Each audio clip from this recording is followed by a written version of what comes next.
Welcome, learners, to another deep dive.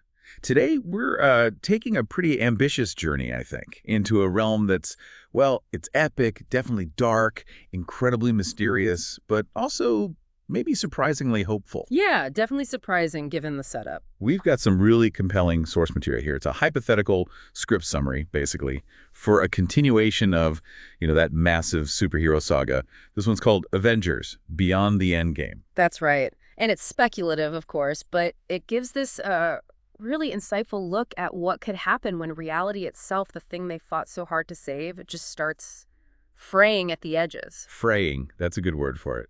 So our mission today really is to unpack this whole high-stakes story, look at the new threats, which are cosmic scale, see how the heroes we know evolve, and figure out what it even means to save the multiverse, not just one world. Okay, so fraying reality. Let's get into that. We're talking 3 years after Tony Stark's sacrifice. Steve Rogers is retired. Peace, right? You'd think so. But then, how does this piece start to unravel? The sources kick off with this really chilling scene. It's a flickering hologram, Tony Stark's AI.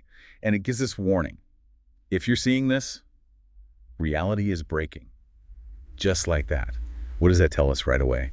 Well, it immediately throws you into the deep end, doesn't it? It's not a local problem, not even just Earth. It's multiversal right from the first moment. The first sign isn't, aliens landing. It's a rift.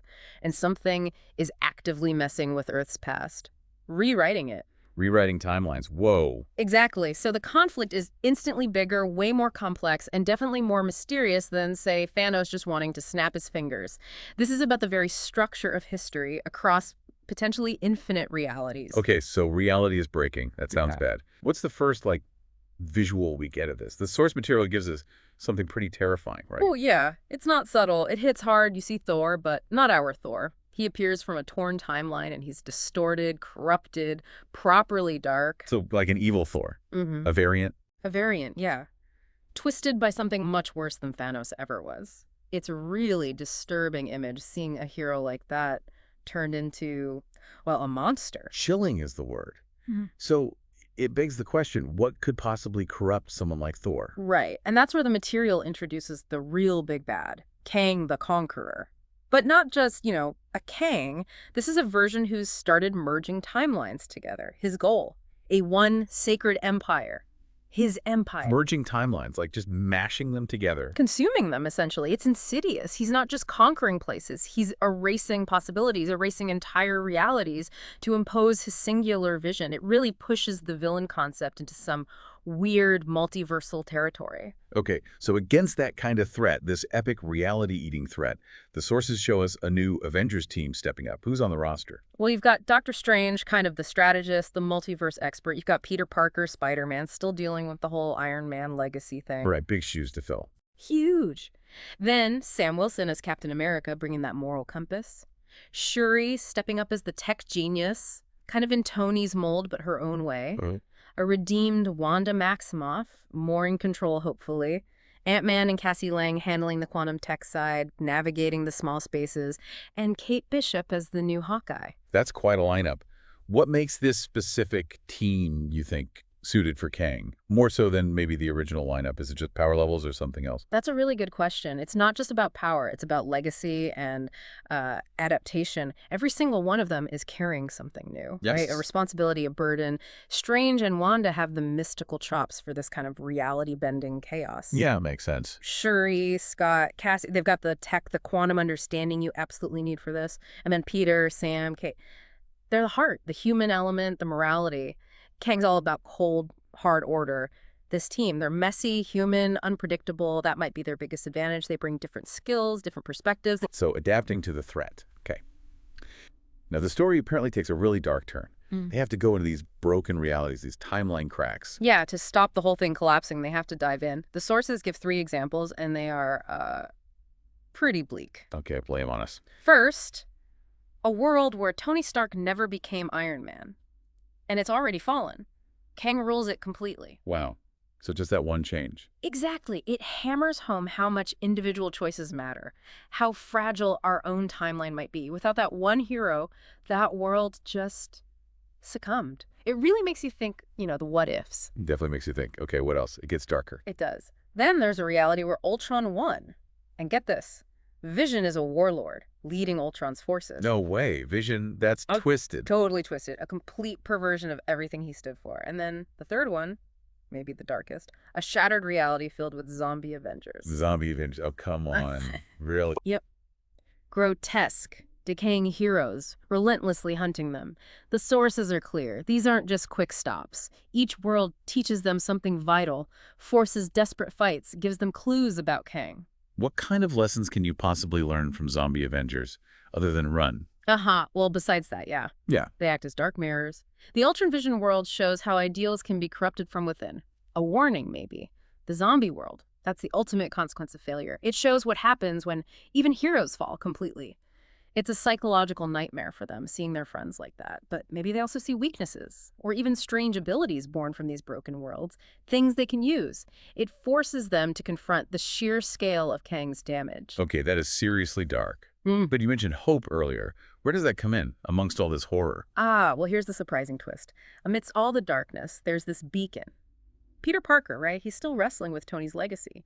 He finds Tony's final protocol. It's called Project Legacy. Project Legacy. What is it? It's like a failsafe, designed to link minds across timelines, create a sort of psychic network to fight multiversal threats.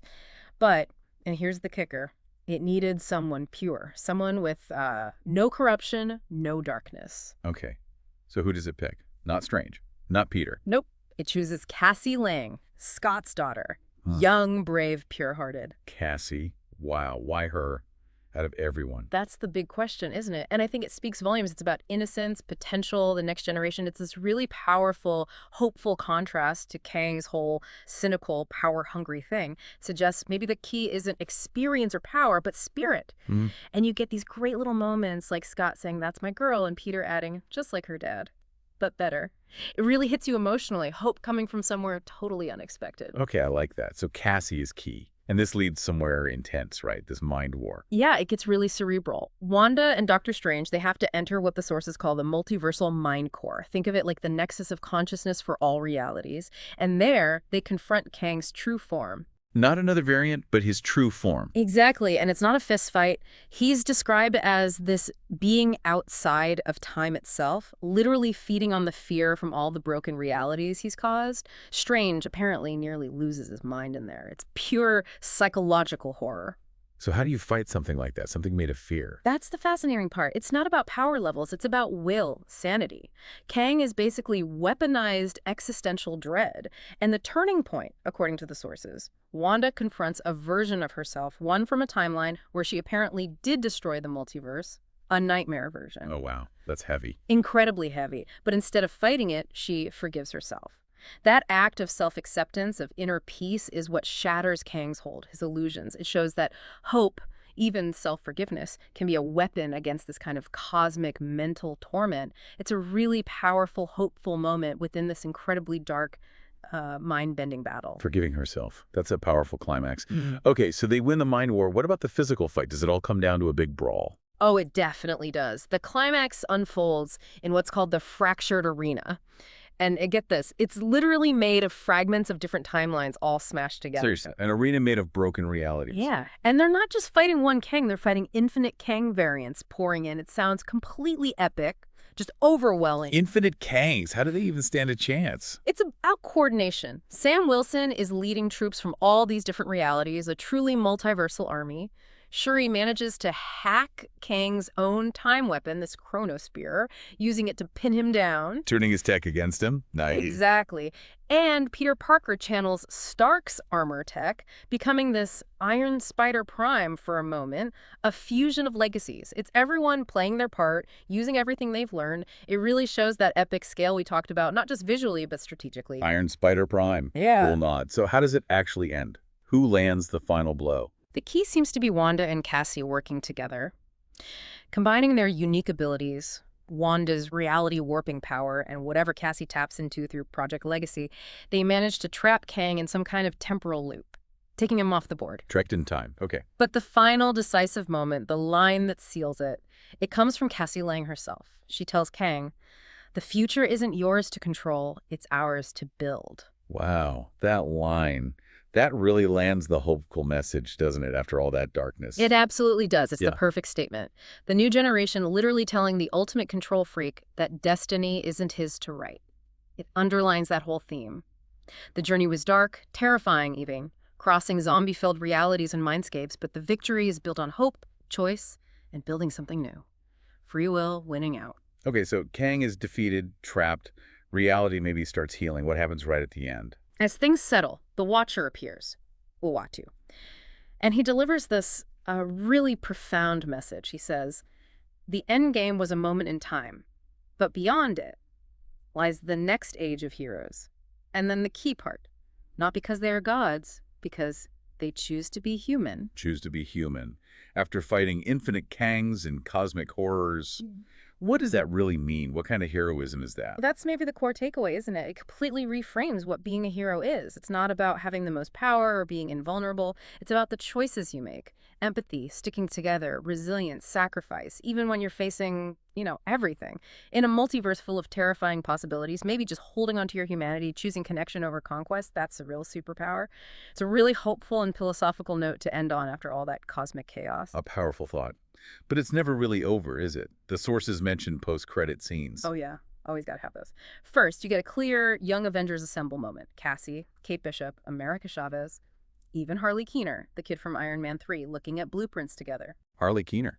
Interesting. So the legacy definitely continues. Clearly, it ties right back to what the Watcher said. The next stage is already beginning. It promises more adventures, this cycle continuing. But then there's another one.